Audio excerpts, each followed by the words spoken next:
Bismillahirrahmanirrahim. Assalamualaikum warahmatullahi wabarakatuh. Kembali lagi teman-teman, kita di sini akan belajar tentang 7 pedoman hidup menurut Hilmi Yahya. Kenapa kok 7 pedoman hidup? Karena jika kita ingin menjadi orang yang sukses, kita harus mengerti bagaimana sih pedoman hidup sukses itu.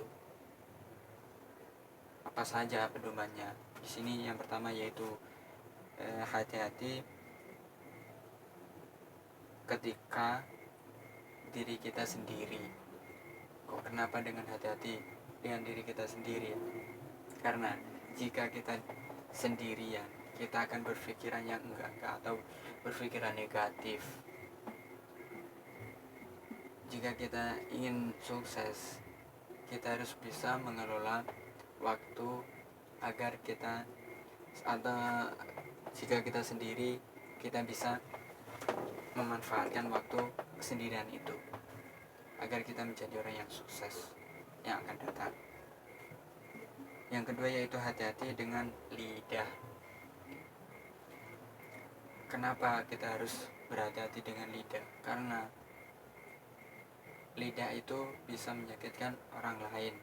Jika kita bersama teman-teman kita, terus kita berbicara yang tidak enak didengar, mereka pasti akan sakit hati. Kita harus bisa menjadikan omongan kita menjadi bermanfaat untuk mereka, dan jangan membuat omongan kita menjadikan atau menyakitkan mereka. Yang ketiga yaitu kita harus hati-hati dengan amarah kita.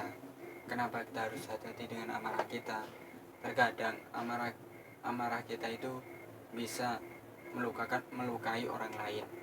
Jika kita mendapatkan masalah, kita harus mengontrol amarah kita agar kita bisa atau mendapatkan solusi dari orang lain. Yang keempat yaitu hati-hati dengan perilaku.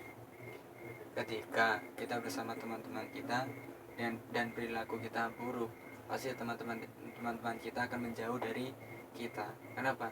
Perilaku kita tidak mencontohkan yang baik kepada teman kita. Kita harus menjaga perilaku atau kita harus berperilaku baik di hadapan teman kita agar kita disukai oleh teman. Yang kelima yaitu hati-hati dengan emosi. Terkadang orang yang tidak bisa mengontrol emosi itu bisa menyakitkan orang lain. Karena emosi orang tidak ada yang tahu. Yang tahu hanyalah diri kita sendiri. Jika kita bisa mengontrol emosi itu adalah hal yang terbaik atau hal yang sangat luar biasa.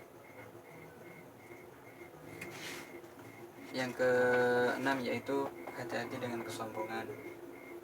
Jika kita mendapatkan rezeki itu, kita jangan terlalu sombong atau kita memamerkan rezeki tersebut.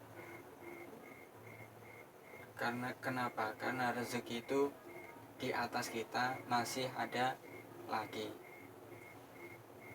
Dan jika kita mendapatkan rezeki, kita harus mensyukuri dan mengelola rezeki tersebut dengan baik. Yang terakhir yaitu hati-hati dengan ego. Terkadang ego kita itu bisa merubah segalanya. Kenapa? Jika kita menuruti ego kita tidak bisa menyelesaikan masalah dengan baik. Karena kenapa? Ego itu terlalu menguasai diri kita sendiri. Ini kembali lagi untuk rangkumannya yaitu 7 pedoman hidup sukses. Kita harus hati-hati dengan kesendirian kita. Yang kedua, kita harus hati-hati dengan lidah kita. Kita harus hati-hati dengan amarah kita, dan kita harus hati-hati dengan perilaku kita ketika bersama teman, dan hati-hati dengan emosi kita agar kita bisa menjadi yang terbaik. Dan hati-hati dengan kesombongan. Terkadang kesombongan itu bisa menjadikan kita wah gitu, sedangkan di atas kita masih ada lagi, sedang di atas langit masih ada langit, masa kita masih mau sombong gitu. Yang terakhir yaitu hati-hati dengan ego. Terkadang ketika ego sudah menguasai diri kita, semuanya tidak bisa terkontrol. Sekian pelajaran hari ini. Kita sama-sama belajar agar kita lebih mengetahui bagaimana sih orang sukses itu, atau pedoman orang sukses itu. Sekian, akhirnya wassalamualaikum warahmatullahi wabarakatuh.